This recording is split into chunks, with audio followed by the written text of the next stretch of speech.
everyone, I'm Michelle with Designs by JuJu, and in today's video tutorial, I'm going to be showing you how you can use the Star Spangled Stitches blocks to create a crossbody bag. In today's tutorial, I will be using the fireworks block from set 2 and the dog block from set 4. Each of the blocks within the 4 sets was created to be mixed and matched with each other. The blocks are available in 7 sizes and are also sized to fit with our quilting backdrops available from Designs by JuJu. These components allow you to create a truly one-of-a-kind project. In today's tutorial, I will be stitching the 7x7 size. So let's grab our supplies and let's get started. In today's tutorial, we're going to be using the Star Spangled Stitches sets 2 and 4, the fireworks, as well as the dog with the flag blocks for my crossbody bag project. In order to make this project, you will need the following supplies. Fabric cut according to the supply list listed within your PDF download. I have my background fabric as well as my flip and stitch border pieces.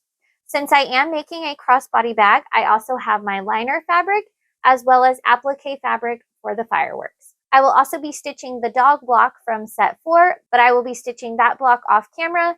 It follows the same flip and stitch layout, so the steps remain the same. The applique work is just different. You will need some cutaway embroidery stabilizer. I'm going to be using magicMESH cutaway embroidery stabilizer from Designs by JuJu Plus. I already have it loaded onto my 8x8 hoop, and I will be stitching the 7x7 block in today's tutorial. Batting. I'm using Lofty Soft Batting from Designs by JuJu Plus. Embroidery thread. I have a large assortment of patriotic colors as well as some variegated thread and some metallic thread. Lastly, you will need some bag making supplies, including a strap, some webbing and D-rings, and I'm going to close the opening of my bag using cam snaps, but there are a lot of other methods you could use, including a zipper, magnetic snap, or you could just leave it open. An optional fun element that I plan to incorporate into this bag is some fun pom-pom trim for the outer edges of my bag. I will show you how to add that if you choose. All right, so let's head over to the embroidery machine and let's get stitching. We are over at the embroidery machine and I already have my 8x8 hoop with my magicMESH cutaway stabilizer loaded onto my embroidery hoop. And like I said, we're going to be stitching the 7x7 firework block. So I'm ready to go ahead and run the first stitch, which is going to be the placement line for my batting.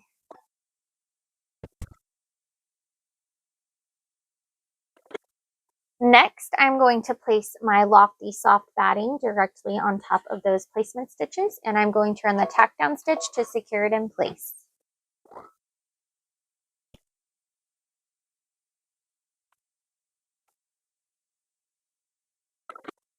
Next, I'm going to remove my hoop from my machine and trim away the excess batting just outside of those tack down stitches. Now that I have my excess batting trimmed away, I'm ready to run the next stitch, which is going to be the placement line for my main background fabric.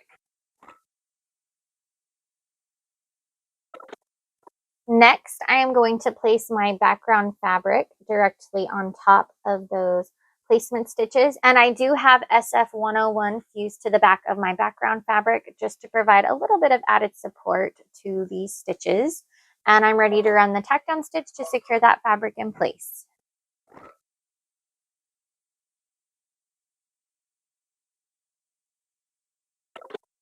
You can trim away your excess fabric at this time if you would like. I'm going to go ahead and leave mine long for the time being, and I will trim it before we add our flip and stitch borders. The next few stitches are going to be all of my applique work, so I'm going to go ahead and run the placement and tack down stitches for those pieces.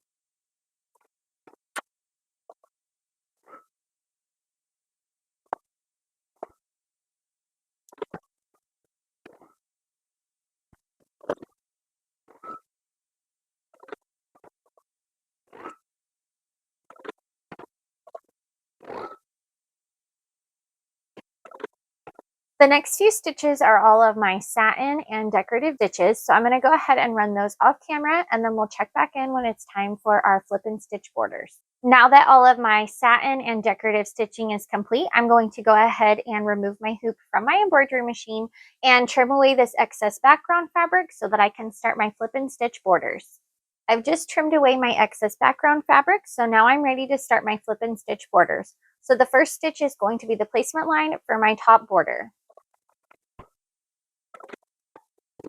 All right, so as you can see here along the top, we have our outer edge border, and then it's just run a little placement stitch right below that top edge. So that is going to be the placement line for my top border fabric. So I'm going to take my border fabric, whatever I'm using, and I'm going to place it right side facing down. And I'm going to place it about 1/4 of an inch overhang along that top edge there. And then I'm going to run the tack down stitch to secure that fabric in place. So as you can see, I've got about 1/4 of an inch overhang here along the top. It's just run the tack down stitch. So now we're going to take that fabric and flip it so it's right side facing up now. We call it flip and stitch. And now I'm going to run the tack down stitch that's going to run a border along the sides, top, and remaining side. I'm going to repeat those exact same steps for the remaining 3 borders.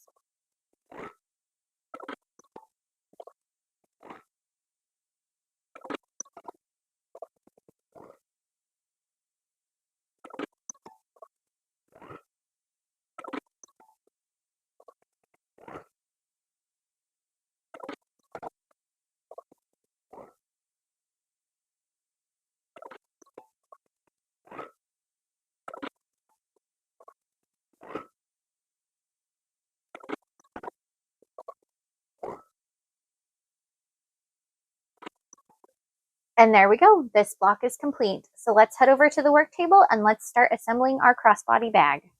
Now that our stitching is complete, we're ready to remove our block from our hoop. Next, I'm going to trim away all of my excess stabilizer using my trimmer by George and a rotary cutter.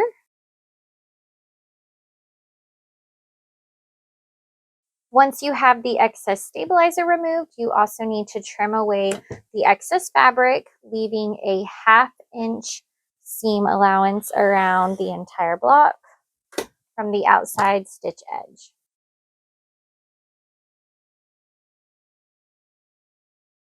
Now that this block is complete, I'm ready to go ahead and stitch my second block for my purse. You can either choose to do the same block, or I have stitched a different block for my crossbody bag so that it's 2-sided and it could be worn either way. So this block is from Star Spangled Stitches set 2, and the puppy dog is from Star Spangled Stitches set 4. So now we are ready to start assembling our bag. The first thing you need to do is choose some liner fabric. So I used some really fun 4th of July firework fabric, and I cut 2 pieces of fabric exactly the same size as my blocks here.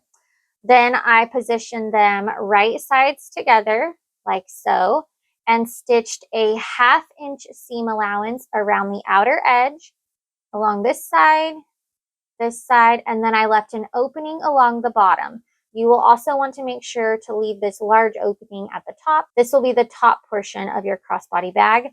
You have to leave an opening along the bottom because this is where we'll turn our crossbody bag through once we get it assembled. I also went ahead and cut these 90-degree stitches here at an angle for easier turning. So now we're going to head back to our main block panels. And the first thing I'm going to do is add my D-rings and my webbing for my straps. So I'm going to just choose one panel. It doesn't matter which one you use. And I'm going to take my D-rings and my webbing, and I am going to go ahead and stitch this down right here to the side. I'm going to stitch one on this side, and I'm going to stitch one on this side. You want to make sure that your D-ring is facing towards the inside, because as we go to flip our bag around, these will end up facing out like so once the bag is complete. So make sure your D-ring is facing in and your rough edge of your webbing faces out. I have both of my D-rings and my webbing secured here to my first panel. Next, I am going to add some optional fringe here, and I'm just going to add some fringe detail along the bottom of the purse. Since this purse is going to be for my 5-year-old daughter, I know she's going to love just this little extra bit that's hanging on the bottom. So again, you're going to want to make sure that you have it facing in towards your panel, because when you go to flip this bag, it will position itself the correct way. It'll hang out towards the bottom. So if you want to add some trim, now is the time to do that. So I'm going to go ahead and just stitch this down, and then we'll be ready to assemble our 2 blocks for our crossbody bag. All right, now that I've got my little pom-pom trim and my D-ring stitched down, I'm ready to go ahead and take my second block, and I am going to flip my blocks so the right sides are together. Next, I am going to line up the outermost stitch lines of both of these blocks like so, and I am going to pin or clip them in place. If you have added some decorative trim along the bottom like I did, make sure that all of the little pom-poms or fringe pieces are tucked in and out of the stitch path so that they don't accidentally get stitched. Once you have it pinned or clipped, you're going to take it over to your sewing machine, and you're going to stitch just between the outermost tack down and the innermost tack down stitch. So if you remember, this first innermost stitch would be our batting stitch, and then this outermost stitch was for our fabric. So we're going to stitch just inside this outermost stitch right here between these 2 stitch lanes, okay? So you're going to run a stitch all the way along the side, bottom, and remaining side, leaving an opening along the top. Again, that's going to be the opening for your crossbody bag. So don't stitch along the top, just along the side, bottom, and remaining side. Again, I cannot reiterate this enough. Make sure your D-rings are tucked in. And again, if you use the fringe, that it's tucked up out of the stitch path so that it doesn't catch when you're stitching.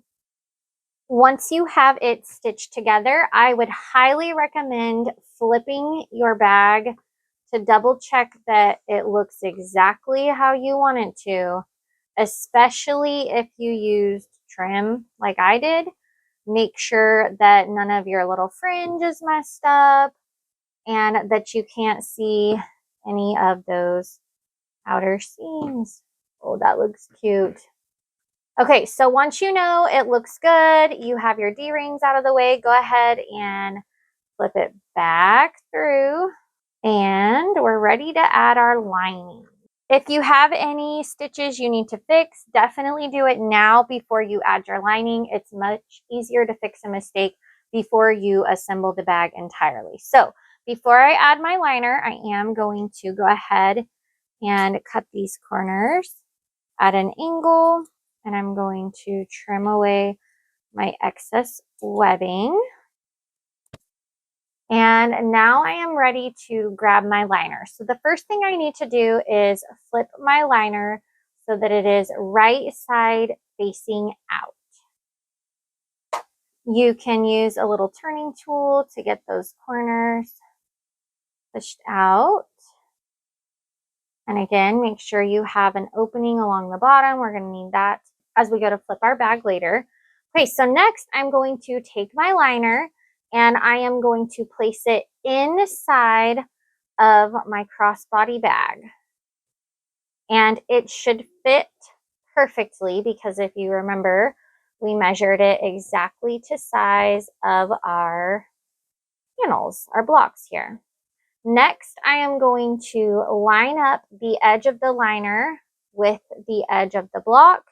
I'm going to line up the seams with the seams over here, and then I am going to clip it in place all around the top edge.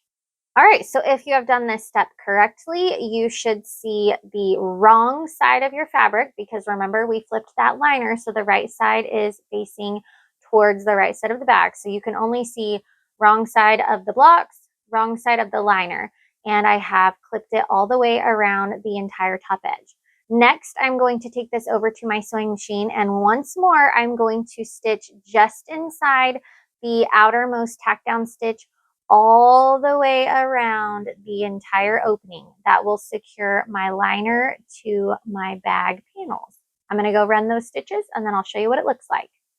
Now that I have stitched around the top edge, I'm ready to go ahead and start flipping my bag. So first, I'm going to flip the liner piece. And next, I'm going to take my opening along the bottom and I'm going to get the rest of the bag through that opening. There we go. It's going to look something like this. You'll have your front panels and your liner. Now you need to close your opening of your liner here, and you can either stitch it closed or you could use some type of a heat and bond, sticky tape, whatever you want to use. Just make sure you close your opening here along the bottom of your liner. Once you have your opening closed, now it's time to take your liner and you're going to just tuck it inside of the bag panels. Gently push out those corners the best you can. I've got my bag completely turned around and I finished the opening with a little cam snap closure. There are a variety of other closures you could use, including adding a zipper if you wanted to. But here is our finished purse. So the last step is to add our little crossbody strap. And there we go. How fun for the 4th of July. And if you remembered, we did 2 separate panels, so it is reversible on both sides. And I know my daughter is going to love using this on the 4th of July. We just completed stitching our crossbody bag using the Star Spangled Stitches blocks. Again, I used the puppy dog from set 4 and the fireworks from set 2. I chose to use 2 different blocks for this project so that it could be reversible for my daughter. On camera, I showed you how to stitch these blocks using the flip and stitch method for the borders. I also showed you how you can assemble these blocks to create a fully lined crossbody bag. To complete my crossbody bag, I added a strap as well as a cam snap closure. I know my daughter is going to have so much fun storing her glow sticks and other little surprises for the 4th of July within this little crossbody bag. You could easily choose a larger size if you want to make this for a tween, teen, or even an adult. I hope you have enjoyed today's tutorial. Don't forget to check the description box below for additional helpful links, as well as a list of other projects created using the Star Spangled Stitches blocks. Also, make sure to join the Designs by JuJu Blessings Facebook group for more tips, tricks, and inspiration. We hope to see you soon. Don't forget to subscribe. Happy stitching!